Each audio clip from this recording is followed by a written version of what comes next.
9 മണി കഴിഞ്ഞാൽ അള്ളാഹുവിനെ സാക്ഷിയാക്കി ഞാൻ പറയാ, ഒരു മക്കളെയും പുറത്തുവിടരുത്.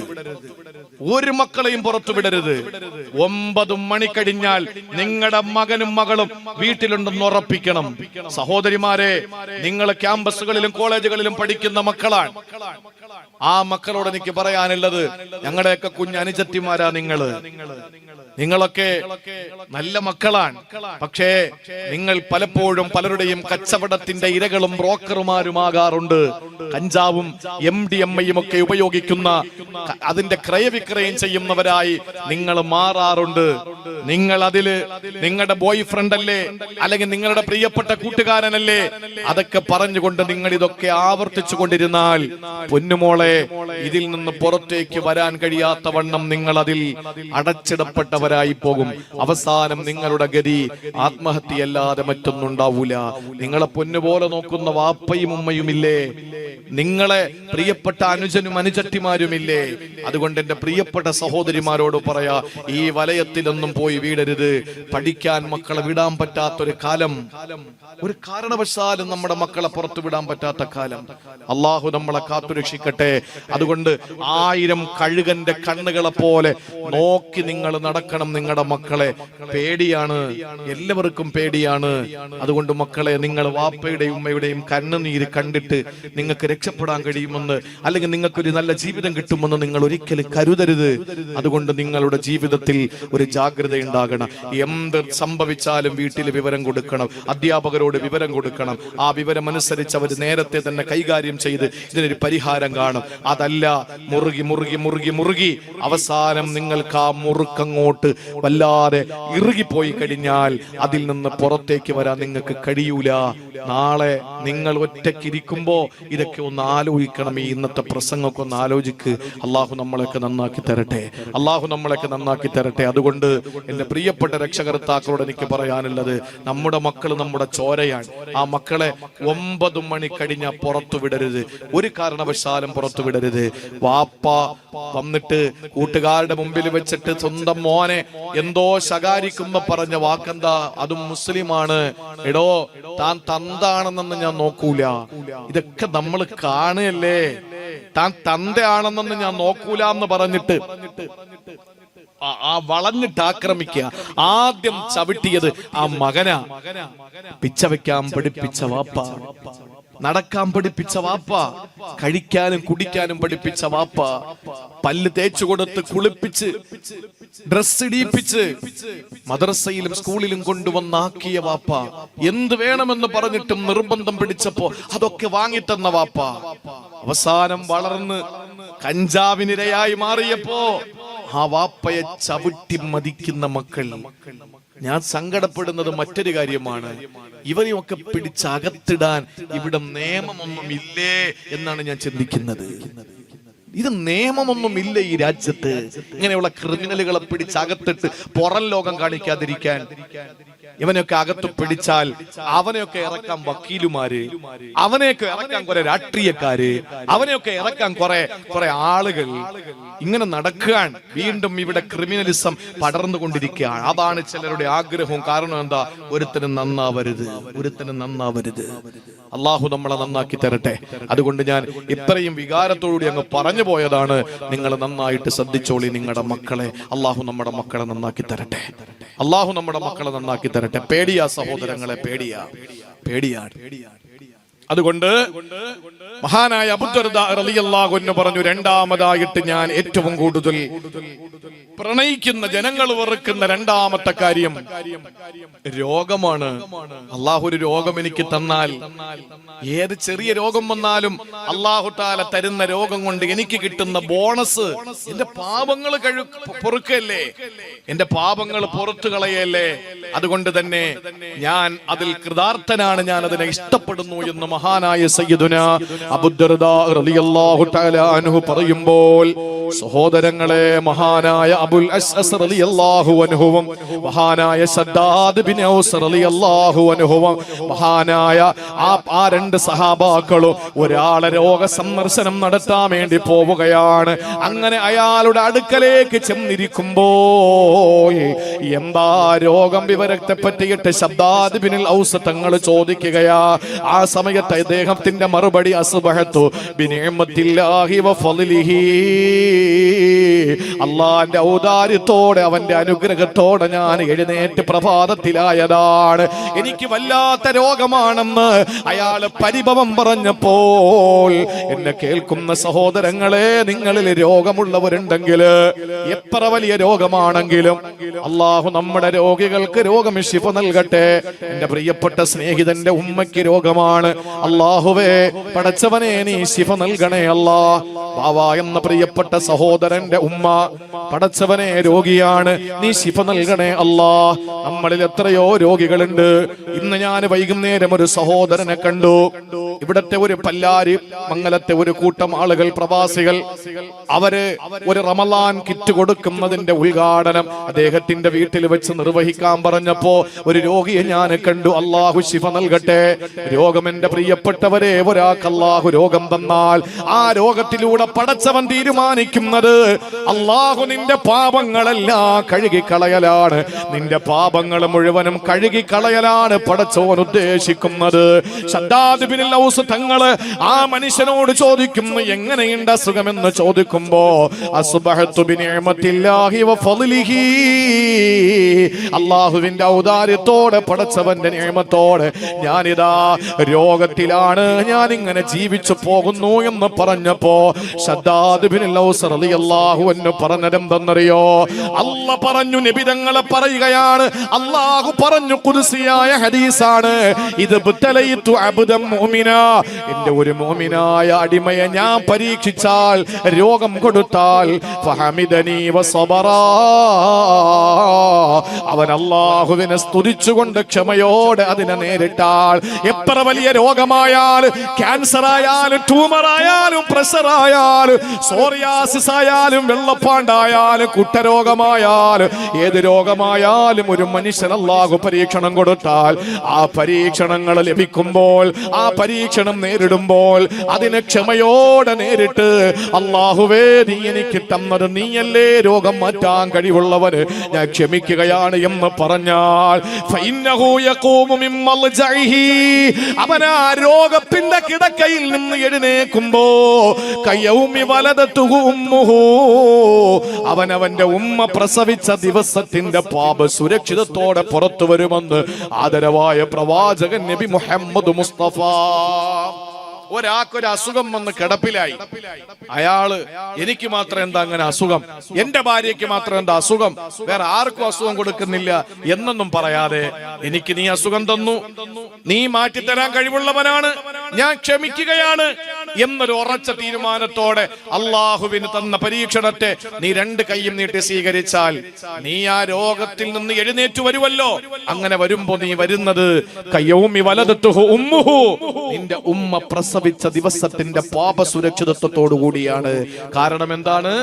അള്ളാഹു നിനക്ക് തന്ന രോഗം കാരണം നിന്റെ എല്ലാ പാപങ്ങളും, ഹദീസിൽ കാണാം, ഒരു വൃക്ഷത്തിന്റെ ശിഖരത്തിൽ നിന്ന് ഇലകൾ കൊഴിഞ്ഞു പോകും പോലെ നിന്റെ പാപം അള്ളാഹു താല കൊഴിച്ചു കളയുമെന്നാണ്. അള്ളാഹു നമ്മുടെ രോഗികളുടെ എല്ലാ പാപങ്ങളും അള്ളാഹു താല പുറത്തു കൊടുക്കട്ടെ, അള്ളാഹു പുറത്തു കൊടുക്കട്ടെ. എന്റെ പ്രിയപ്പെട്ട സഹോദരങ്ങളെ, അതുകൊണ്ട് നമ്മുടെ ജീവിതത്തിൽ അള്ളാഹു പരീക്ഷണങ്ങൾ, രോഗങ്ങൾ തന്നാൽ ആ രോഗങ്ങൾ നമ്മുടെ പാപങ്ങൾ പൊറുക്കാനുള്ള കാരണമാണ്. അതാണ് അള്ളാന്റെ ഹബീബ് അവിടെ നിന്ന് പറഞ്ഞത്, അള്ളാന്റെ റസൂല് പറഞ്ഞത്. ഉമ്മു സായിബ് റളിയല്ലാഹു തആല അൻഹ രോഗിയായി കിടക്കുമ്പോ അള്ളാന്റെ റസൂല് ചെന്ന് ചോദിച്ചു ഉമ്മു സായിബിനോട്, എങ്ങനെയുണ്ട്, രോഗം കുറവുണ്ടോ എന്ന് ചോദിക്കുകയാ. ഉമ്മു സായിബ് റളിയല്ലാഹു അൻഹ പറയുകയാണ്, അൽഹുമ്മാ ലാ ബാറക്കല്ലാഹു ഫീഹാ, അല്ലാഹ് ബറക്കത്ത് കൊടുക്കാത്ത ഒന്നാണ് നബിയേ പനി എന്നത്. എനിക്ക് വല്ലാത്ത പനിയാണ്, അല്ലാഹ് ബറക്കത്ത് കൊടുക്കാത്ത സംഗതിയാണ്. ആ സമയത്ത് റസൂലുള്ള പറയുന്നു, ലാ തസുബ്ബിൽ ഹുമ്മ, നിങ്ങൾ പനിയെ ചീത്ത വിളിക്കല്ലേ ഉമ്മ. ഫഇന്നഹാ തുദ്ഹിബു ഖതായാ ബനി ആദമ കമാ യുദ്ഹിബുൽ കീറു ഖബ്സൽ ഹദീദ്. ഇരുമ്പിൽ പിടിച്ചിരിക്കുന്ന തുരുമ്പ് എങ്ങനെയാണോ ഉലയിൽ വെക്കുമ്പോൾ എങ്ങനെയാണോ ആ തുരുമ്പ് ഇളകിപ്പോകുന്നത്, അതുപോലെ ഒരു മനുഷ്യന്റെ പാപം കൊഴിഞ്ഞു പോകുമെന്ന് ആദരവായ പ്രവാചകൻ നബി മുഹമ്മദ് മുസ്തഫ. നമുക്ക് ഇപ്പൊ അള്ളാഹ് ആരോഗ്യം തന്നില്ലേ? ഞാൻ ഈ ഒരൊറ്റ കാര്യം കൂടെ പറഞ്ഞിട്ട് ഞാൻ ബക്കറ്റ് വിടാം. ഒരൊറ്റ കാര്യം കൂടെ പറഞ്ഞിട്ട് ബക്കറ്റ് വിടാം. ഞാൻ പറഞ്ഞല്ലോ 11 മണിക്ക് ഞാൻ പ്രസംഗം നിർത്തും, 11:10. ഇനി ആകെ എനിക്ക് അവശേഷിക്കുന്നത് 20 മിനിറ്റാണ്. നിങ്ങൾ കേട്ടേ പറ്റൂ. കാരണം നമ്മുടെ ജീവിതത്തിന്റെ ഏറ്റവും നിർണായക ഘട്ടമാണ് രോഗത്തിന്റെ സമയം എന്ന് പറയുന്നത്. രോഗമില്ലാത്ത ആരെങ്കിലും ഈ കൂട്ടത്തിലുണ്ടോ എന്ന് ചോദിച്ചാൽ, എന്തെങ്കിലും അസുഖം ഇല്ലാത്ത ആരെങ്കിലും ഉണ്ടാവുമോ? ഇല്ല, എനിക്കൊരു അസുഖം ഇല്ല എന്ന് പറഞ്ഞാൽ അത് തന്നെയാണ് നിങ്ങളുടെ ഒരു അസുഖം. അതൊരു അസുഖമാണ്. എനിക്കിന്ന് വരെ ഒരു അസുഖം ഇല്ല, അത് തന്നെയാണ് അസുഖം. അസുഖം ഇല്ലാത്ത ആരാ പ്രിയപ്പെട്ടവരെ? ഇപ്പൊ ആരോഗ്യത്തോടെ കഴിയുന്ന ആളുകളുണ്ടല്ലോ, ക്യാൻസർ രോഗികളെ കാണുമ്പോ ഞാനിപ്പോ ബഹുമാനപ്പെട്ട ബാവാക്കടെ ഉമ്മയോട് ഞാൻ പറഞ്ഞു, നിങ്ങൾ എന്തിനു വിഷമിക്കണം? എന്റെ ഉമ്മയുടെ തല ഓപ്പൺ സർജറി നടത്തി തലയോട്ടി തുറന്നു വെച്ചിട്ട് അനോറിസം എന്ന് പറയുന്ന ആ കുമിള പൊട്ടിപ്പോകുന്ന ഒരു പ്രശ്നം വന്നപ്പോ ഓപ്പൺ സർജറി ചെയ്തു, അതിനെ ബൈപ്പാസ് ചെയ്തു. അത് കഴിഞ്ഞിട്ട് ക്യാൻസർ ബാധിച്ചിട്ട് വലത്തെ ബ്രസ്റ്റ് റിമൂവ് ചെയ്തു കുറച്ചു നാൾ കഴിഞ്ഞപ്പോ. അത് കഴിഞ്ഞിട്ട് വലത്തെ കാലിന്റെ ഈ മുട്ടുമാറ്റി വെച്ചു. വലിയ സർജറിയാണ്. അത് കഴിഞ്ഞൊരാശ്വാസമായിരിക്കുമ്പോ ഒന്ന് വീണു. പ്രിയപ്പെട്ട ഉമ്മ 4 കമ്പിയിട്ട് ഇപ്പൊ ഇടത് കാലിന് മുഴുവനും സർജറി നടത്തി വീട്ടിൽ കിടക്കുകയാണ്. അപ്പൊ ഇതൊക്കെ മനുഷ്യൻ അള്ളാഹു കൊടുക്കുന്ന ഒരു പരീക്ഷണമാണ്. അതുവഴി എന്താ ബോണസ്, എന്താ ഗുണമെന്ന് ചോദിച്ചാൽ, അള്ളാഹു നമ്മളെ ജീവിതത്തിൽ ചെയ്ത പാവങ്ങൾ അങ്ങ് പുറത്തു വരും. അത്ര തന്നെ. ബെഡിൽ നിന്ന് എണീച്ച് ഡിസ്ചാർജ് ആക്കി വരുമ്പോ ഒരു ബില്ല് തരും. ആ ബില്ലടച്ച് നമ്മൾ വെളിയിലേക്ക് വരുമ്പോ അൽഹംദുലില്ലാ രോഗം മാത്രമല്ല മാറുന്നത്, പാവങ്ങളും മാറി എന്ന് ആദരവായ നബി മുഹമ്മദ് മുസ്തഫ. എത്ര രോഗികളാ, ക്യാൻസർ പിടിച്ച രോഗികളെ നമ്മൾ കണ്ടിട്ടില്ലേ? ട്യൂമർ ബാധിച്ച രോഗികളെ കണ്ടിട്ടില്ലേ? കരള് മാറ്റി വെക്കണം, കിഡ്നി മാറ്റി വെക്കണം, ഇതൊക്കെ പോട്ടെ, മജ്ജ മാറ്റി വെക്കണം. ഇങ്ങനെയൊക്കെയുള്ള രോഗങ്ങൾ നമ്മൾ കാണുമ്പോൾ നമ്മൾ പറയും അൽഹംദുലില്ലാഹില്ലദി ആഫാനി മിമ്മ ബതലാക ബിഹി വഫളലനി അലാ കസീരി മിമ്മൻ ഖലഖ തഫ്ദീല. ഇത് എഴുതി പഠിച്ചോളണം. ഈ ദുആ എല്ലാവരും എഴുതി പഠിച്ചോ. ഏതെങ്കിലും രോഗിയെ കാണുമ്പോൾ പറയണം അൽഹംദുലില്ലാ അല്ലദി ആഫാനി മിമ്മ ബതലാക ബിഹി വഫളലനി അലാ കസീരി മിമ്മൻ ഖലഖഹു തഫ്ദീല. അല്ലാഹുവേ, നീ സൃഷ്ടിച്ച സൃഷ്ടികളിൽ എനിക്ക് നീ ആഫിയത്ത് തന്നല്ലോ, സർവസ്തുതിയും നിനക്കാണ് തമ്പുരാനെ എന്ന് പറഞ്ഞാൽ ആ അസുഖം നിനക്ക് വരില്ല എന്ന് നബി മുഹമ്മദ് മുസ്തഫ. ഒരു ക്യാൻസർ ബാധിച്ച ഒരാളെ കണ്ടു, അദ്ദേഹം പറഞ്ഞു എനിക്ക് ക്യാൻസറാണ്. അദ്ദേഹം കേൾക്കരുത്, സങ്കടം തോന്നിപ്പോകും. പക്ഷേ നമ്മൾ പറയണം അൽഹംദുലില്ലാ അല്ലദീ ആഫാനി മിമ്മ ബതലാക ബിഹി വഫളലനി അലാ കസീരിൻ മിമ്മൻ ഖലഖ തഫ്ളീലാ. ഇത് പറഞ്ഞാൽ ആ ക്യാൻസർ നിനക്ക് വരില്ലെന്ന് മുഹമ്മദ് മുസ്തഫ. പക്ഷേ ഈ ക്യാൻസർ പിടിച്ച രോഗിയും ഈ ക്യാൻസർ വരാത്ത രോഗിയും ക്യാൻസർ വരാത്ത മനുഷ്യനും നാളെ പരലോകത്ത് മരിച്ചു വരുമല്ലോ. അപ്പോൾ അല്ലാഹുവിന്റെ റസൂല് പറയുകയാണ്, യവദ്ദു അഹ്ലുൽ ആഫിയതി യൗമൽ ഖിയാമ. നാളെ പരലോകത്ത് ഈ ദുനിയാവിൽ ആഫിയത്തോടെ കഴിഞ്ഞ ആളുകൾ ആഗ്രഹിച്ചു പോകും. ഹീന യുഅ്താ അഹ്ലുൽ ബലാഇ സവാബ്. ഇവിടെ മാരകമായ രോഗം പിടിപെട്ട ആളുകൾക്ക് അല്ലാഹു പ്രതിഫലം കൊടുക്കുന്നത് കാണുമ്പോൾ അവരാഗ്രഹിച്ചു പോകും, ലൗ അന്ന ജുലൂദഹു ഖാനത് ഖുരിലതു ഫി ദുനിയാ ബിൽ മഖാരിലി. പടച്ചവനേ, ദുനിയാവിൽ എന്റെ ശരീരം മുഴുവനും ഓരോ പീസാക്കപ്പെട്ടിരുന്നെങ്കിൽ അല്ലാ, ദുനിയാവിൽ മാരകമായ രോഗം പിടിപെട്ടിട്ട് എന്റെ ശരീരഭാഗം മുഴുവനും പീസാക്കപ്പെട്ടിരുന്നെങ്കിൽ തമ്പുരാനെ എന്ന് കൊതിച്ചു പോകും. എന്തുകൊണ്ടെന്നറിയോ? ഇവിടെ ക്യാൻസർ പിടിച്ചവർ പഠിച്ചവർക്ക് അല്ലാഹു പ്രതിഫലം കൊടുക്കുന്നത് നാളെ പരലോകത്ത് കാണുമ്പോൾ. ഇവിടെ ട്യൂമർ ബാധിച്ചവർക്ക് അല്ലാഹു പ്രതിഫലം കൊടുക്കുന്നത് പരലോകത്ത് ആരോഗ്യത്തോടെ ജീവിച്ചവരെ നേരിടുമ്പോൾ അവരാഗ്രഹിച്ചു പോകും, അല്ലാഹുവേ ഈ ദുനിയാവിൽ തമ്പുരാനെ എന്റെ ജീവിതത്തിലെ ശരീരത്തിന്റെ ഭാഗങ്ങളെല്ലാം മുറിക്കപ്പെട്ടിരുന്നെങ്കിൽ എത്രയോ നന്നായിരുന്നു അല്ലാ, എത്ര നന്നായിരുന്നു പടച്ചവനെ എന്ന് ഓരോരുത്തർ കൊതിച്ചു പോകുമെന്ന് സയ്യിദുനാ മുഹമ്മദുർ റസൂലുള്ളാഹ്. കാരണം പ്രിയപ്പെട്ടവരെ, അത്രയും വലിയ പ്രതിഫലമാണ് നാളെ പരലോകത്ത് അല്ലാഹു കൊടുക്കുന്നത് സഹോദരങ്ങളെ. അതുകൊണ്ടല്ലേ ഒരിക്കൽ അല്ലാഹുവിന്റെ ഹബീബ് അവിടുന്ന് സഹാബത്തിനോട് പ്രസംഗിച്ചു കൊണ്ടിരിക്കുമ്പോ ഒരു സ്വഹാബി എഴുന്നേറ്റ് ചോദിക്കുകയാണ്, മൽഹമ്മ യാ റസൂലല്ലാഹ്, എന്താ ഈ പനി എന്ന് പറഞ്ഞാൽ എന്താ നബിയേ? ആ സമയത്ത് അല്ലാഹുവിന്റെ റസൂൽ പറഞ്ഞത് എന്താണെന്നറിയോ? ഏ സഹോദരാ, നീ ഇവിടുന്ന് എഴുന്നേക്കണേ, ഖും ലസ്ത മിന്നാ. എന്താ ഈ പനി നബിയേ? അല്ലാഹുവിന്റെ റസൂൽ പറഞ്ഞു, എഴുന്നേക്ക്, നീ എന്നിൽ പെട്ടവനല്ല. പരീക്ഷണങ്ങൾ വരണം മുഅ്മിനായാൽ, രോഗങ്ങൾ വരണം. ഒരു മുള്ളു കാലിൽ കൊണ്ടാൽ അവന്റെ പാപങ്ങൾ കൊഴിഞ്ഞു പോകുന്നതിന്, ആ പാപങ്ങൾ കഴുകിക്കളയുന്നതിന് സബബാണ് അല്ലാഹു ആ രോഗം കൊടുത്തത്. മദീനയിൽ ഒരു പെണ്ണുണ്ടായിരുന്നു സഹോദരിമാരെ. ആ പെൺകുട്ടിയുടെ പ്രത്യേകത എന്തെന്നറിയോ? തന്റെ ഭർത്താവ് വീട്ടിലേക്ക് കടന്നു വരുമ്പോൾ ആ ഭർത്താവിനെ ശുശ്രൂഷിക്കണം, ഭർത്താവിനെ പരിചരിക്കണം, ഭർത്താവിനെ പരിഗണിക്കണം, ഭർത്താവിന്റെ എല്ലാ കാര്യങ്ങളും നോക്കി നടത്തണമെന്ന ചിന്തയാണ്. ഒരിക്കൽ മദീനത്തെ മസ്ജിദുൻ നബവിയിൽ റസൂലുള്ളാഹിന്റെ സദസ്സിൽ പങ്കെടുത്തിട്ടാണ് ആ സഹാബി വീട്ടിൽ വന്നത്. വീട്ടിലേക്ക് വന്ന് ചോദിക്കുന്നു പ്രിയപ്പെട്ടവളോട്, എനിക്കൊരു ഗ്ലാസ് വെള്ളം തരുമോ എന്ന്. ആ പ്രിയപ്പെട്ട ഭാര്യ ഓടി അടുക്കളയിൽ ചെന്ന് വെള്ളമെടുക്കാൻ തിരിച്ചു വന്നപ്പോഴേ ഭർത്താവ് ക്ഷീണം വന്ന് ഉറങ്ങിപ്പോയി. വീടിന്റെ ഉമ്മറത്ത് കിടന്ന് ഭർത്താവ് ഉറങ്ങുകയാണ്. ആ സന്ദർഭത്തില് ഭാര്യ വെള്ളപാത്രവും പിടിച്ചുകൊണ്ട് ഭർത്താവിന്റെ അടുത്ത് നിൽക്കുകയാണ്. ഒരു വേള അവള് ചിന്തിച്ചു, ഞാൻ എന്റെ പ്രിയപ്പെട്ട ഭർത്താവിനെ ഉണർത്തിയിട്ട് വെള്ളം കൊടുക്കണോ, അതല്ല എന്റെ ഭർത്താവിന് ഉണരുന്നത് വരെ ഞാൻ വെള്ളപാത്രവും കൊണ്ട് ഇവിടെ നിൽക്കണോ? അവസാനം ആ പ്രിയപ്പെട്ട ഭാര്യ എന്താ ചെയ്തതെന്നറിയോ? ഒരു പോള കണ്ണടച്ചില്ല, ആ പ്രിയപ്പെട്ട ഭർത്താവിന്റെ ചാരത്ത് വെള്ളപാത്രവുമായി നിൽക്കുകയാണ്. നേരം ഒരുപാട് കഴിഞ്ഞു പോകുന്നു സഹോദരങ്ങളെ. തഹജ്ജുദിന്റെ ബാങ്ക് കേട്ടുകൊണ്ടാണ് എഴുന്നേറ്റത് ഭർത്താവ്. നോക്കുമ്പോ സുബ്ഹാനല്ലാഹ്, പാത്രം പിടിച്ചുകൊണ്ട് ഭാര്യ ഉറങ്ങാതെ അടുത്ത് നിൽപ്പുണ്ട്. നീ ഉറങ്ങിയില്ലേ പെണ്ണെ? ഇല്ല, ഞാൻ ഉറങ്ങിയില്ല. നിങ്ങൾ വെള്ളം ചോദിച്ചാൽ തരാൻ വേണ്ടി ഞാൻ കാത്തു നിന്നതാണ്.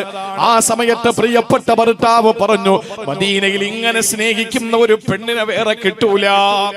ഭർത്താവിനോട് ഇത്രയും സ്നേഹമുള്ള ഒരു പെണ്ണിനെ വേറെ കിട്ടൂല. സഹോദരങ്ങളെ, ആ പ്രിയപ്പെട്ട ഭാര്യ ഭർത്താവിനോടുള്ള കടമ സമ്പൂർണമായി പാലിച്ച പെണ്ണാണ്. ആ പെണ്ണിനോട് ഭർത്താവ് പറഞ്ഞതെന്തെന്നറിയോ? നീ എന്ത് ചോദിച്ചാലും ഞാൻ നിനക്ക് തരുമെടി, നീ എന്ത് ചോദിച്ചാലും ഞാൻ നിനക്ക് തരും. ഇത്രയും ഭർത്താവിനെ സ്നേഹിക്കുന്ന ഒരു പെണ്ണ് വേറെ ദുനിയാവിൽ ഉണ്ടാവൂല. ആ സമയത്ത് ഭാര്യ പറഞ്ഞു, എനിക്കൊന്നും വേണ്ട, എനിക്കൊന്നും വേണ്ട, എന്റെ ബാധ്യത ഞാൻ നിറവേറ്റിയതല്ലേ. ആ സമയത്ത് ഭർത്താവ് പറഞ്ഞു, പറ്റൂല, നീ എന്തെങ്കിലും ചോദിക്ക്, എനിക്ക് തരണം, തന്നേ പറ്റൂ, എന്റെ ആഗ്രഹമാണ്, എന്തെങ്കിലും ചോദിക്ക്. ഭാര്യ പറഞ്ഞു, വേണ്ട. ഭർത്താവ് പറഞ്ഞു, പറ്റൂല, എന്തെങ്കിലും ചോദിച്ചേ പറ്റുള്ളൂ. അവസാനം നിർബന്ധത്തിന് വഴങ്ങി ഭാര്യ ഭർത്താവിനോട് ചോദിക്കുന്നതിന് മുമ്പ് ഭർത്താവിനോട് പറഞ്ഞു, പ്രിയപ്പെട്ടവനെ, ഞാൻ ചോദിച്ചാൽ നിങ്ങൾ വാക്കുമാറുവോ? ഇല്ല. എന്നാ ഞാൻ ചോദിച്ചോ. ഇത്രയും ഭർത്താവിനെ സ്നേഹിക്കുന്ന ഒരു പെണ്ണ് വേറെ ഇല്ലല്ലോ, അതുകൊണ്ട് നീ ചോദിച്ചോ, എന്താ നിനക്ക് വേണ്ടത്? എന്നാൽ എന്നെ 3 ത്വലാഖ് ചൊല്ലി എന്നെ വീട്ടിൽ കൊണ്ടുവന്ന് വിടുവോ? എന്നെ ഒന്ന് ഒഴിവാക്കി തരുവോ? ആ സമയം ഭർത്താവ് അത്ഭുതപ്പെട്ടു പോയി, സ്തബ്ധനായി. എന്തായി പറയുന്നത്? ലോകത്തിത്രയും സ്നേഹിക്കുന്ന ഭർത്താവിനെ സ്നേഹിക്കുന്ന ഒരു പെണ്ണില്ല. നേരം പുലരുന്നത് വരെ വെള്ളപ്പാത്രവും പിടിച്ചു നിന്ന് നീ എന്നോട് ചോദിക്കാൻ വേറെ ഒന്നും കിട്ടിയില്ലേ? ആ സമയത്ത് ഭാര്യ പറഞ്ഞു, ഞാൻ നിർബന്ധിച്ച് നിങ്ങൾ പറഞ്ഞു, ഞാൻ വേണ്ട എന്ന് പറഞ്ഞതല്ലേ, അവസാനം എന്റെ ആഗ്രഹം പറഞ്ഞപ്പോ നിങ്ങൾ വാക്കുമാറുവാണോ? മുനാഫിക്കിന്റെ ലക്ഷണം കാണിക്കരുത് പ്രിയപ്പെട്ടവനെ, എനിക്ക് ത്വലാഖ് വേണം. അവസാനം ഭാര്യയും ഭർത്താവും വാഗ്വാദത്തിലായി. റസൂലുള്ള തീരുമാനിക്കട്ടെ എന്ന് പറഞ്ഞു. മദീനയിലേക്ക് മസ്ജിദുൻ നബവിയിലേക്ക് പോവുകയാണ്. രണ്ടുപേരും നടന്ന് മസ്ജിദുൻ നബവിയിലേക്ക് പോകുമ്പോൾ ഭർത്താവ് പെട്ടെന്ന് മറിഞ്ഞു വീണു. ഭാര്യ ഓടിച്ചെന്ന് വാരിക്കോരിയെടുത്തു. എന്നിട്ട് ഭർത്താവിനോട് പറയുന്നു, നമുക്ക് പോകാം വീട്ടിലേക്ക്. ത്വലാഖ് വേണ്ടേ? വേണ്ട, നമുക്ക് വീട്ടിലേക്ക് പോകാം. വീട്ടിലേക്ക് കൊണ്ടുവന്നു. ഭർത്താവ് ചോദിച്ചു, പെണ്ണെ എന്താ, എനിക്ക് നിന്നെ ഒട്ടും. എന്താ നീ പറയുന്നത്? ഒരിക്കലും നീ എന്നെ ജീവിതത്തിൽ ഇത്രത്തോളം ഭർത്താവിനെ സ്നേഹിക്കുന്ന വേറെ പെണ്ണില്ല എന്ന് ഞാൻ ചിന്തിച്ചപ്പോൾ നിനക്ക് എന്തു വേണമെങ്കിലും തരാമെന്ന് ഞാൻ പറഞ്ഞപ്പോ ത്വലാഖല്ലേ നീ ആവശ്യപ്പെട്ടത്? അതെ. അപ്പൊ ചോദിച്ചു, എന്താ നിന്റെ ഉദ്ദേശം? നിങ്ങൾ റസൂലുള്ളാഹിന്റെ സദസ്സിൽ പോയി ഓരോ രാത്രിയിലും അവിടത്തെ സദസ്സ് കേട്ടിട്ട് നിങ്ങൾ എന്നോട് വന്ന് പറയൂലേ? അങ്ങനെ ഒരു ദിവസം വന്ന് പറഞ്ഞതെന്താണ്? അള്ളാഹു ആരോടെങ്കിലും ഇഷ്ടം കാണിച്ചാൽ അവന് പരീക്ഷണങ്ങൾ കൊടുക്കുമെന്ന്, രോഗങ്ങൾ കൊടുക്കുമെന്ന്.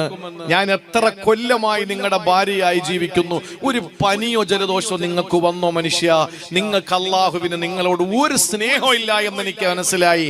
അതുകൊണ്ടാണ് കിട്ടിയ ഒരു അവസരത്തില് നിങ്ങൾ എനിക്ക് വേണ്ട എന്ന് ഞാൻ വെച്ചത്.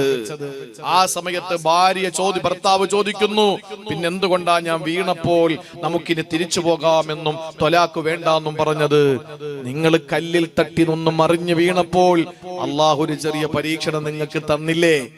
ആ പരീക്ഷണം നിങ്ങൾക്ക് വന്നപ്പോ എനിക്ക് ബോധ്യമായി ചെറിയ രീതിയിൽ നിങ്ങളോട് അള്ളാഹുവിന് സ്നേഹം തുടങ്ങിയിട്ടുണ്ട് എന്ന്. അതുകൊണ്ടാണ് എനിക്കിനി നിങ്ങളോടൊത്തുള്ള ജീവിതം മതി എന്ന് പറഞ്ഞത്. സഹോദരിമാരെ, ഒരു ചെറിയ പരീക്ഷണം നമുക്ക് അള്ളാഹു തന്നാൽ എഴുതി വെച്ചോ മനസ്സില്, അള്ളാഹു നമ്മളെ സ്നേഹിച്ചു തുടങ്ങിയെന്നാണ്. ഏറ്റവും കൂടുതൽ പരീക്ഷണങ്ങൾ നേരിട്ടതാരാ? അൽ അംബിയാ, അള്ളാഹുവിന്റെ അംബിയാക്കളാണ്. സുമ്മൽ അംസൽ, സുമ്മൽ അംസൽ, ഫൽ അംസൽ. ഈമാൻ കുറയുന്നതനുസരിച്ച് പകയന്മാരെ പടച്ചോൻ പന പോലെ വളർത്തും. അങ്ങനെയല്ലേ? പകയന്മാരെ പടച്ചോൻ പന പോലെ വളർത്തും. പള്ളിയിൽ പോകുന്നവന് എന്നും അസുഖം. പള്ളിയിൽ പോകുന്നവരെ വഴിയിരുന്ന് കളിയാക്കുന്നവന് കുതിര ഓടും പോലെ ഓടും, ഒരു പ്രശ്നമില്ല. അല്ലേ? അതല്ലേ കാണുന്നത്? സ്വലാത്തും ദിക്റും ചെല്ലും തോറും അള്ളാഹു പരീക്ഷണം തരും, കടം തരും, വിഷമം തരും. ഇതൊന്നും ചെല്ലാതിരിക്കുന്നവർക്ക് ഒരു അസുഖവും ഇല്ല, ഒരു കടവും ഇല്ല, അവർ ലാവിഷായി ജീവിക്കുകയാണ്. ഏതുപോലെ എന്നറിയോ? പല വേദിയിലും ഞാൻ പറഞ്ഞിട്ടുണ്ട്, മക്കളോട് പുറത്തിറങ്ങുമ്പോ വാപ്പയോട് മക്കൾ പറയും, വാപ്പച്ചി എനിക്ക് ഈ ചോക്ലേറ്റ് വേണം, അത് വേണം, ഇത് വേണം. മക്കള് പറഞ്ഞനുസരിച്ച് വാപ്പ കടയിൽ നിന്ന് നല്ലൊരു ചോക്ലേറ്റ് വാങ്ങി വീട്ടിൽ പോകും. പക്ഷെ മോനെ കാണിക്കൂല. മോൻ ചോദിക്കും, വാങ്ങിയോ? ഇല്ലാന്ന് പറയും. ആ മോൻ കരയാൻ തുടങ്ങും, എന്നാലും കൊടുക്കില്ല. പലതും എടുത്തെറിഞ്ഞ് പൊട്ടിക്കാൻ തുടങ്ങും, എന്നാലും കൊടുക്കില്ല. അവസാനം നമ്മൾ എന്താ ചെയ്യാ? ആ മകന് കരഞ്ഞ് കരഞ്ഞ് കരഞ്ഞ് തളരുമ്പോൾ നമ്മൾ ഓടിച്ചെന്ന് അവനെ വാരിയെടുത്ത് നമ്മുടെ നെഞ്ചത്തേക്ക് ചരിച്ച് കിടത്തിയിട്ട് നമ്മൾ ആ മിഠായി അവന്റെ കയ്യിലേക്ക് കൊടുക്കുമ്പോൾ അവന്റെ മുഖത്ത് വരുന്നൊരു വെട്ടമുണ്ട്, ആ ചിരിയുണ്ട്. ആ സമയത്ത് നമ്മൾ അവനെ ചേർത്ത് നിർത്തി മുത്തം തുരുതുരയെ കൊടുത്തുകൊണ്ട് അവനെ ആശ്വസിപ്പിക്കുമ്പോ നമ്മളോട് കാണിക്കുന്ന ഒരു സ്നേഹപ്രകടനം, അതാണ് പടച്ചോൻ ചെയ്യുന്നത്. പരീക്ഷണങ്ങൾ സ്നേഹം വന്ന അള്ളാഹ് അങ്ങോട്ട് തരും. നമ്മൾ വിജയിച്ചു എന്ന് കണ്ടാൽ ഇതങ്ങോട്ട് മാറ്റിയിട്ട് അള്ളാഹു താല അനുഗ്രഹങ്ങൾ ഇങ്ങോട്ട് തന്നോണ്ടിരിക്കും. അതിന് കഴിവുള്ളവനല്ലേ പടച്ച തമ്പുരാൻ. അതുകൊണ്ട് ഏതൊരു മനുഷ്യന് രോഗം വന്നാലും അതിനോടൊരു വെറുപ്പ് വേണ്ട. അബുദ്ദർദാ പറയുകയാണ്, അതിനെ ഞാൻ പ്രണയിക്കാനുള്ള കാരണം എന്തെന്നറിയോ? എന്റെ ജീവിതത്തിലെ എല്ലാ പാപങ്ങളും അല്ലാഹു കഴുകിക്കളയുകയാണ്. ഇനി മൂന്നാമതൊരെണ്ണം ഉണ്ട്, അത് ചുരുങ്ങിയ വാക്കിലേ ഞാൻ പറയുള്ളൂ. ഇപ്പൊ സമയം 11 ഇനി ഒരു 10 മിനിറ്റ് കൊണ്ട് ഞാൻ പ്രസംഗം നിർത്തും ഇൻഷാ അല്ലാഹ്. അതിന് മുമ്പായി ഒരു ബക്കറ്റ് ഇൻഷാ അല്ലാഹ് എല്ലാവരും കാര്യമായ നിലയിൽ സഹായിക്കണം. അള്ളാഹു നമ്മുടെ സമ്പത്തിൽ ബറക്കത്ത് തരട്ടെ. അള്ളാഹു നമ്മുടെ ജീവിതത്തിൽ ബറക്കത്ത് തരട്ടെ. എല്ലാവരും ഒന്ന് എടുത്തു വെച്ച് വരുമ്പോ ചിലപ്പോ നമുക്ക് പെട്ടെന്ന് എടുക്കാൻ ചിലപ്പോ തോന്നൂല. അതുകൊണ്ട് എടുത്തു വെച്ചോളി. ഒരു നിയ്യത്ത് വെച്ചോ, മനസ്സിൽ ഒരു നിയ്യത്ത് വെച്ചോ. ഏതെങ്കിലും ഒരു കാര്യം അള്ളാഹു നമ്മുടെ എല്ലാ നിയത്തുകളെയും അള്ളാഹു സാധിപ്പിച്ചു തരട്ടെ. അള്ളാഹു നമ്മുടെ സമ്പത്തില്, നമ്മുടെ കുടുംബത്തിലും മക്കളിൽ അള്ളാഹു ബറക്കത്ത് തരട്ടെ. ഒരാളും പോകരുത്. ഞാൻ അങ്ങേ അറ്റം പോയാൽ 11 മണിയായി. ദുആ എല്ലാം കഴിയുമ്പോൾ ഒരു 11:30 മണിയാകുമെന്ന് ഞാൻ പ്രതീക്ഷിക്കുകയാണ്. ഇൻഷാ അള്ളാഹ് ഒരു 30 മിനിറ്റ് കൂടെ ഇരുന്നൂടെ? നിങ്ങൾക്കൊരു 10 മിനിറ്റ് കൂടെ, 30 മിനിറ്റ് ഇരുന്നാൽ ഒരു 10 മിനിറ്റും കൂടെ ചെലവഴിച്ച വീട്ടിലെത്താം. ഞാൻ ഇവിടുന്ന് ഇനിയിപ്പോ ഇവരെ മഹല് ബദല് കൊണ്ടു 4 ആക്കി തന്നാൽ ആ മാവേലിയിൽ കയറി ഞാൻ എന്റെ നാട്ടിലെത്തുമ്പോ ഞാൻ ഏകദേശം 7 മണിയോ 6 മണിയോ 8 മണിയോ ഒക്കെ ആവും. രാവിലെ പോയാൽ പിന്നെ മറ്റൊരു പരിപാടിയുണ്ട്. രാത്രി വീണ്ടും എരുമേലിയിലേക്ക് വരണം. പരിപാടിക്ക് അടുത്തത് എരുമേലി ഇവിടെ കിടക്കുന്നത് അറിയാമല്ലോ, അവിടെ വരണം. അത് കഴിഞ്ഞാൽ വീണ്ടും മറ്റൊന്ന പരിപാടി. നമുക്കിങ്ങനെ ഓട്ടമാണ്, അതും ഒരു സന്തോഷമാണ്. അള്ളാന്റെ ദീനിന് വേണ്ടിയിട്ടല്ലേ. അതുകൊണ്ട് ഇൻഷാ അല്ലാഹ് ഒരാള് പോലും ഇതിൽ നിന്ന് മാറിപ്പോകരുത്. ഈ ബക്കറ്റിൽ നിങ്ങൾ ഒരു നിയ്യത്ത് ഇൻഷാ അല്ലാഹ് മനസ്സിൽ കരുതിയിട്ട് ഒരു സദഖ ഇടണം. അല്ലാഹുവേ, ഈ സമ്പത്തിന്റെ ബറക്കത്ത് കൊണ്ട് ഞങ്ങളുടെ എല്ലാവരുടെയും എല്ലാ ആഗ്രഹങ്ങളും നീ സാധിപ്പിച്ചു തരണേ അല്ലാഹ്. ബിസ്മില്ലാഹിർ റഹ്മാനിർ റഹീം. എല്ലാവരോടും അല്ലാഹു തൗഫീഖ് തരട്ടെ. എവിടെ ബിസ്മില്ലാ. പാവപ്പെട്ട മുസ്ലിയാക്കന്മാരാ, നിങ്ങള് സാധാ മുസ്ലിയാരല്ല കേട്ടാ. വളരെ ഇൻഷാ അല്ലാഹ് എല്ലാ സ്ഥലങ്ങളിലും വന്ദേ ഭാരത് പോകുമ്പോലെ പോവരുത്. പതുക്കെ പോയാൽ എല്ലാ സഹോദരങ്ങളും തരും. അള്ളാഹു ജാരിയായ സ്വതക്കെ ഉൾപ്പെടുത്തട്ടെ. ഇത് ഒരു കാര്യം കൂടി ഞാൻ ചുരുക്കി പറഞ്ഞിട്ട് എനിക്കൊരു കാര്യം നിങ്ങളോട് അറിയിക്കാനുണ്ട്. ഇൻഷാ അല്ലാഹ് നമ്മുടെ കാര്യങ്ങളൊക്കെ അള്ളാഹുവിന്റെ അടുക്കൽ നല്ല കാര്യങ്ങളായി, സാലിഹായ അമലുകളായി അള്ളാഹു കബൂൽ ചെയ്യട്ടെ. എല്ലാവരും നല്ലൊരു ഹദിയ ഇതിൽ നിക്ഷേപിക്കും. അള്ളാഹു നമുക്ക് പിന്നെ ഒരു ചെറിയ പ്രതിസന്ധി ഉള്ളത് എക്സാമിന്റെ ടൈമാണ്. പരീക്ഷകൾ നടക്കാൻ, മദ്രസയിലെ പരീക്ഷ, സ്കൂളുകളിലെ പരീക്ഷ, അങ്ങനെ ഒരു പരീക്ഷയുടെ ഘട്ടത്തിലാണ് നമ്മൾ ഈ പരിപാടി വെച്ചത് എന്നത് നമുക്ക് പിന്നെ ഒരു ചെറിയ പ്രതികൂല അവസ്ഥയാണ്. എങ്കിൽ പോലും അൽഹംദുലില്ലാ ഈ സംരംഭത്തിന് വേണ്ടി സഹായിക്കാനും ഇതിൽ സഹകരിക്കാനും കാണിച്ച നിങ്ങൾ ഓരോരുത്തരുടെയും മനസ്സിന് അല്ലാഹു തആല നല്ല കൂലി നൽകി അനുഗ്രഹിക്കുമാറാവട്ടെ. ഒന്ന് ശ്രദ്ധിച്ചോ, ഒന്ന് ദാരിദ്ര്യമാണ്. ആ ദാരിദ്ര്യം അല്ലാഹു തരുമ്പോൾ എനിക്ക് വിനയമാണ് ഉണ്ടാവുക. 2 രോഗമാണ്. ആ രോഗം അല്ലാഹു തന്നാൽ എന്റെ പാവങ്ങളൊക്കെ കഴുകിക്കളയാണ്. 3ാമതായിട്ട് സഹോദരങ്ങളെ, ഞാൻ ഇഷ്ടപ്പെടുന്നതും ജനങ്ങൾ വെറുക്കുന്നതും മരണമാണ്. ഞാൻ മരിച്ചാൽ എന്റെ അടുത്ത സെക്കൻഡില് ഞാൻ ഇപ്പൊ അങ്ങ് മരിച്ചു പോയാൽ എന്തിനാ എന്റെ ബന്ധുക്കൾക്ക് വിഷമം? ഞാനൊരു ഒരു ബുദ്ധിപരമായ ഒരു കാര്യം പറഞ്ഞുതരാം. നിങ്ങൾ ചിന്തിക്കുമ്പോൾ ശരിയാണെന്ന് തോന്നും നിങ്ങൾക്ക്. ഞാനങ്ങ് മരിച്ചു പോയാൽ നിങ്ങൾക്ക് എല്ലാവർക്കും, അല്ലെങ്കിൽ എന്റെ നാട്ടുകാർക്ക്, ബന്ധുക്കൾക്കൊക്കെ സങ്കടമാണ്, കരച്ചിലാണ്. എന്തിനാണ് കരയുന്നത് നിങ്ങൾ ശ്രദ്ധിച്ചിട്ടുണ്ടോ? ഞാൻ മരിച്ചു പോയാൽ എന്റെ മരണത്തിൽ നിങ്ങളൊക്കെ കരയും, എന്നെ സ്നേഹിക്കുന്നവരൊക്കെ കരയും. ആ കരയുന്നത് എന്നെ ഓർത്തുകൊണ്ടല്ല. നിങ്ങൾ ശ്രദ്ധിച്ചാൽ നിങ്ങൾക്ക് മനസ്സിലാവും. ചെറിയ ആള് മരിച്ചാലും വലിയ ആള് മരിച്ചാലും ഒരാളും കരയുന്നത് മരിച്ചുപോയവരെ ഓർത്തുകൊണ്ടല്ല. പിന്നെയോ, എനിക്ക് 3 മക്കളാണ്. എന്റെ മക്കളെ ഓർത്തുകൊണ്ടാണ് നിങ്ങൾക്ക് കരച്ചില്. എന്റെ ഭാര്യ ഓർത്തുകൊണ്ടാണ് നിങ്ങൾക്ക് കരച്ചില്. എന്റെ ഉമ്മയെ ഓർത്തുകൊണ്ടാണ് നിങ്ങൾക്ക് കരച്ചില്. അങ്ങനെയല്ലേ സാധാരണ? അല്ലെങ്കിൽ നിങ്ങൾ കേട്ടോ, മരിച്ചെന്ന വാർത്ത കേൾക്കുമ്പോ നമ്മൾ പറയുന്നത് എന്താ? അല്ലാ, 3 കുഞ്ഞു മക്കളാ. ഇതല്ലേ പറയുന്നത് ജുനൈദ് ഖാസിമി അല്ലേ? ഗൂഡല്ലൂര് ബഹുമാന്യനായ മസ്ഊദ് സഖാഫി ഉസ്താദ് അവറുകൾ മരണപ്പെട്ടു. അള്ളാഹു ഖബർ വിശാലമാക്കി കൊടുക്കട്ടെ. ഇന്ന് എവിടാന്നറിയില്ല, ഇന്നലെ കാസർഗോഡ് പ്രസംഗിക്കേണ്ട ആളാ. ആ സമയത്ത് ഖബറിലാണ്. മെനിങ്ങാന്ന് പ്രസംഗിച്ചത് ദേവർശോലയിലാണ്, പാടന്തറ മർക്കസിനടുത്ത്. അപ്പൊ ഓരോ ദിവസവും, പ്രത്യേകിച്ച് തിരക്ക് പിടിച്ച സമയമാണ് റമളാന് മുമ്പ്, അപ്പൊ ഓരോ സ്ഥലത്തും പോകാൻ വേണ്ടി ഡേറ്റ് കൃത്യമായി എഴുതിയിട്ട് പോസ്റ്റർ അടിച്ച് ഫ്ലക്സ് അടിച്ച് ഓരോരുത്തരും കാത്തിരിക്കുകയാണ്. അദ്ദേഹം ഖബറിലാണ്, വിശ്രമിക്കുകയാണ്. എല്ലാം കഴിഞ്ഞ് തിരക്കില്ല, സംഘാടകരുടെ ഫോൺ കോൾ ഇല്ല. എവിടെ എത്തിയെന്ന് ചോദിക്കാൻ ഒരു സംഘാടകരും വിളിക്കില്ല. അദ്ദേഹത്തിന്റെ ടെലിഫോൺ നിശബ്ദമായി, അദ്ദേഹത്തിന് മെസ്സേജ് വരുന്നില്ല. അദ്ദേഹത്തിന്റെ നമ്പർ എല്ലാ സുഹൃത്തുക്കളുടെ മൊബൈലിൽ നിന്നും ഡിലീറ്റ് ചെയ്യാണ്. ഇനി എന്തിനാ ആ നമ്പർ? അദ്ദേഹം വിശ്രമിക്കാൻ. ആരെങ്കിലും മസൂദ് സഖാഫി എന്നോർത്തിട്ട് കരഞ്ഞിട്ടുണ്ടോ? ഇല്ല. എല്ലാവരും കരഞ്ഞ എന്താ? എന്നെ ബഹുമാനപ്പെട്ട സയ്യിദ് മുത്തന്നൂർ തങ്ങൾ ആ മരണവുമായി ബന്ധപ്പെട്ട് തങ്ങൾ എന്നെ വിളിച്ചു. ഞാൻ അങ്ങോട്ട് തങ്ങളെ ബന്ധപ്പെടാൻ ശ്രമിച്ചു. മെസ്സേജ് ഒക്കെ അയച്ചപ്പോ തങ്ങൾ ഉടനെ വിളിച്ചു. മുത്തന്നൂർ തങ്ങൾ എന്നോട് പറഞ്ഞതും അദ്ദേഹത്തിന് കൊച്ചുമക്കളാണ്. എല്ലാരും പറയുന്നത് അതാണ്. മയ്യത്ത് കൊണ്ട് വെക്കുമ്പോ കുഞ്ഞു മക്കൾ വന്നിട്ട് വാപ്പച്ചി വാപ്പച്ചി എന്ന് വിളിക്കുമ്പോഴാണ് കണ്ടു നിൽക്കുന്നവരുടെ നെഞ്ച് പൊട്ടുന്നത്. ആർക്കും മരിച്ചവരുടെ കാര്യത്തിൽ ഒരു സങ്കടവും ഇല്ല. പക്ഷേ ജീവിച്ചിരിക്കുന്നവരുടെ കാര്യം ഓർത്തിട്ടാണ് അവരെങ്ങനെ സഹിക്കും, അവരെങ്ങനെ സഹിക്കും. പാവപ്പെട്ട പെണ്ണ്. ഇന്ന് ഒരാൾ മരിച്ചു, ഒരാൾ മരണപ്പെട്ടു. ഒരു ചെറുപ്പക്കാരനാണ്, വിദേശത്ത് വെച്ച് മരണപ്പെട്ടു. ആ ചെറുപ്പക്കാരൻ അപകടത്തിൽപ്പെട്ട് മരിച്ചതാ. കല്യാണം കഴിഞ്ഞിട്ട് 10 മാസേ ആയിട്ടുള്ളൂ. അദ്ദേഹം മരണപ്പെട്ടു. കൂടെണ്ടായിരുന്ന അറബി മരിച്ചു. കൂടെണ്ടായിരുന്ന ബംഗാളിയോ ആരോ സൗദിയിൽ വെച്ചാണ്, ദമാമിലാണെന്ന് തോന്നുന്നു. അദ്ദേഹം അപകടാവസ്ഥയിലാണ്. അപ്പൊ ഈ മരിച്ചപ്പോൾ ഭാര്യ 1 വർഷമായിട്ടില്ല, 10 മാസമേ ആയിട്ടുള്ള കല്യാണം കഴിഞ്ഞിട്ട്. ആ ഭാര്യ പറഞ്ഞു എന്ന്, എത്രയും വേഗം എന്റെ ഭർത്താവ് എന്റെ ഇക്ക എന്നെ വിട്ടുപോയല്ലോ, ഒരു കുഞ്ഞിനെ എനിക്ക് തന്നിട്ട് പോയില്ലല്ലോ എന്ന് പറഞ്ഞിട്ടാണ് കരയുന്നതെന്ന്. സഹോദരങ്ങളെ, മരിച്ചവരെ പറ്റി ഒരാൾക്കും കരച്ചിലില്ല.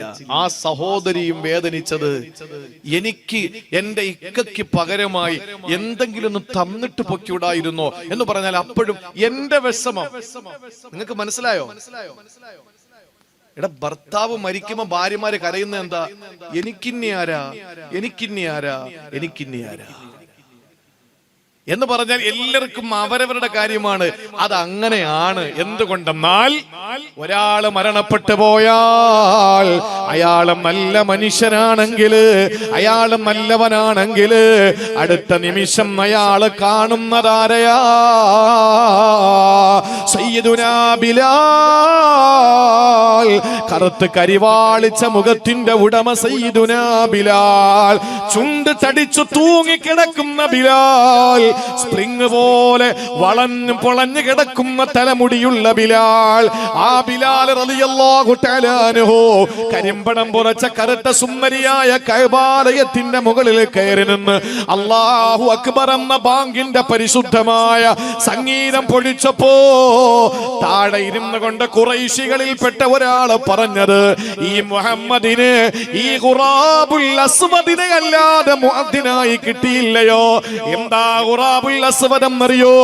ആളുകൾ പറഞ്ഞത്, ഈ കരിങ്കാക്കയല്ലാതെ വേറെ ആരെയും കിട്ടിയില്ലേ ബാങ്ക് വിളിക്കാൻ? കറുത്ത ബിലാലിന്റെ കറുത്ത കണ്ണുനീരത്തുള്ളികള് കറുത്ത കവിളത്തടത്തിലൂടെ ചാലിട്ടൊഴുകുമ്പോ അല്ലാഹുവിന്റെ ഹബീബ് അവിടെന്ന് പറഞ്ഞു, കരയരുത് ബിലാൽ, കരയരുത് ബിലാൽ. ആ സയ്യിദുനാ ബിലാൽ റളിയല്ലാഹു തആല അൻഹു മദീന വിട്ടുപോയി. റസൂലുള്ളാഹ് സ്വപ്നം കാണിച്ച് മദീനയിൽ തിരിച്ചു വന്നു. തിരിച്ചു വന്നപ്പോ നബിയുടെ കുടുംബത്തിലെ പലരും വന്നിട്ട് പറഞ്ഞു, പഴയ ബാങ്ക് ഒന്ന് വിളിക്കോ ബിലാൽ.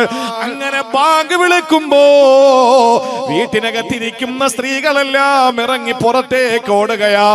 റസൂലുള്ളാഹിന്റെ കാലം ഓർമ്മ വരികയാണ്. റസൂലുള്ളാഹിന്റെ വഫാത്ത് ഓർത്തിട്ട് കരഞ്ഞു പോയ അവര് പലപ്പോഴും മറക്കാൻ ശ്രമിച്ചിട്ട് അവരുടെ മനസ്സിൽ നിന്ന് അല്പം മാറി വന്നപ്പോഴാണ് ബിലാൽ തങ്ങളുടെ ബാങ്ക് കേൾക്കുന്നത്. അത് വീണ്ടും റസൂലുള്ളാഹിന്റെ കാലത്തെ ഓർമ്മപ്പെടുത്തി അവർ വീണ്ടും കരയാൻ തുടങ്ങി.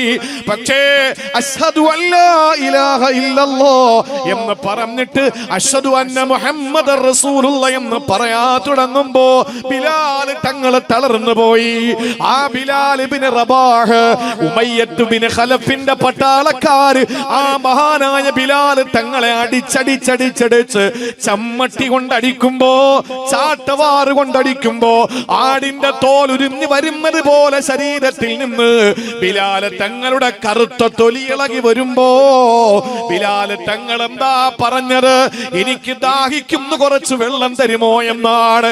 ഉമയ്യത്ത് ബിൻ ഖലഫ് നിനക്ക് വെള്ളമോടോ എന്ന് ചോദിച്ചിട്ട് കാറക്കിച്ചു തുപ്പി കൊടുക്കുമ്പോ ഉമയ്യത്ത് ബിൻ ഖലഫിന്റെ വൃത്തികെട്ട തുപ്പുനീര് ബിലാൽ തങ്ങളുടെ മുഖത്തേക്ക് വന്നപ്പോൾ അതും നാവ് കൊണ്ട് നീക്കിയെടുത്ത സമയത്ത് തൊണ്ട വരച്ചിട്ട് വിളിച്ചു അല്ലാഹു അഹദ്, അല്ലാഹു അഹദ് എന്ന് വിളിച്ചപ്പോ എന്റെ പ്രിയപ്പെട്ടവരെ ബിലാൽ റളിയല്ലാഹു തആല അൻഹു ലോകം ആദരിക്കപ്പെടുന്നയാളായി.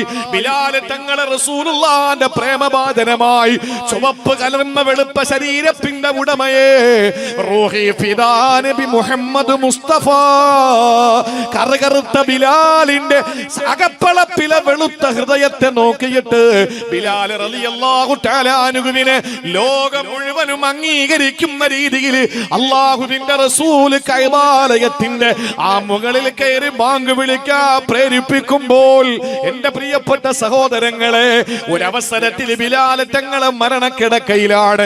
ആ സമയത്ത് തന്റെ പ്രാണപ്രേയസി തന്റെ ജീവിതത്തിന്റെ സഖി വന്നിട്ട് കരയുകയാണ്. ബിലാൽ തങ്ങളുടെ അടുത്തിരുന്നു കൊണ്ട് തലയിൽ കൈവച്ചുകൊണ്ട് ബിലാൽ തങ്ങളുടെ ഭാര്യ പറഞ്ഞു, വപ്രേ വാഹുസുന, എന്റെ ദുഃഖമേ സഹിക്കാൻ പറ്റുന്നില്ല. ആ സമയത്ത് ബിലാൽ തങ്ങൾ സക്കറാത്തിന്റെ വേളയിൽ കിടന്ന് പറഞ്ഞത്, വാ തുറുബോ, എനിക്ക് സന്തോഷം കൊണ്ട് കിടക്കാൻ വയ്യ.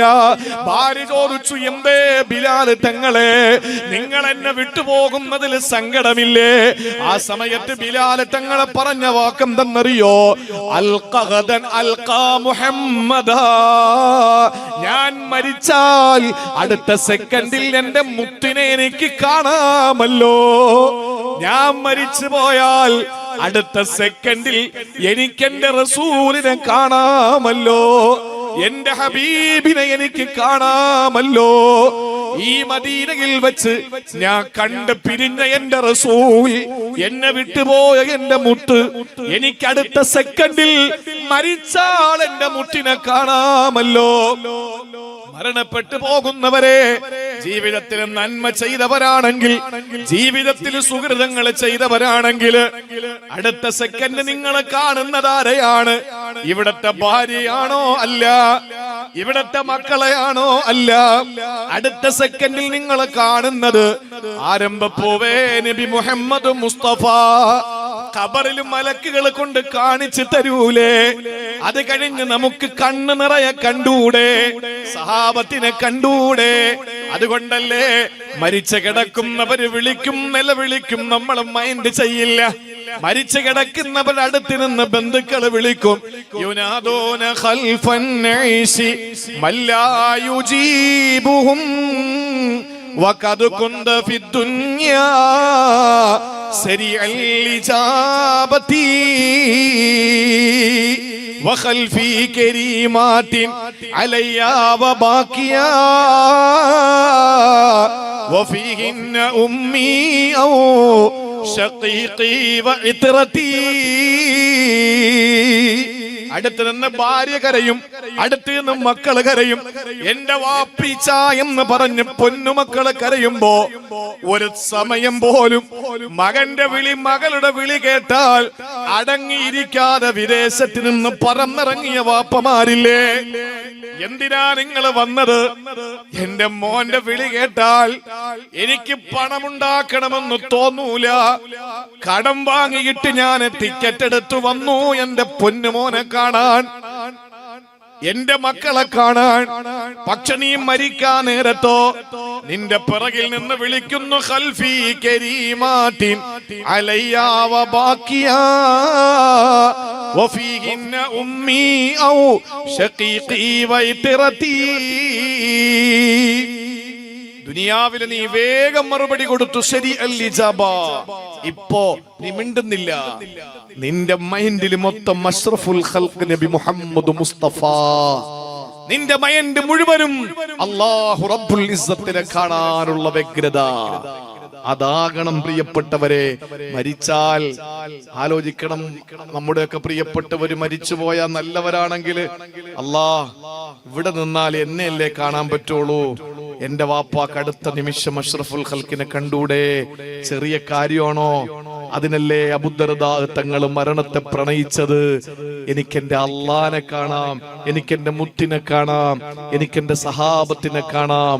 അതുകൊണ്ട് സഹോദര, ജനങ്ങൾ വെറുക്കുന്ന ദാരിദ്ര്യവും അതുപോലെ രോഗവും മരണവും നമുക്ക് പോസിറ്റീവായിട്ട് എടുക്കാൻ കഴിയും. ദാരിദ്ര്യം വിനയവും, രോഗം പാപത്തിന്റെ പ്രായശ്ചിത്തവും, മരണത്തോടുകൂടി അള്ളാഹുവിനെയും അവന്റെ ഹബീബിനെയും കാണാനുള്ള മഹാഭാഗ്യം. അള്ളാഹു അമലുകൾ ചെയ്ത് അള്ളാഹുവിലേക്ക് അടുക്കാൻ ഈ രാത്രിയുടെ ബറക്കത്ത് കൊണ്ട് അള്ളാഹു നമുക്ക് തൗഫീക്ക് നൽകി അനുഗ്രഹിക്കുമാറാവട്ടെ.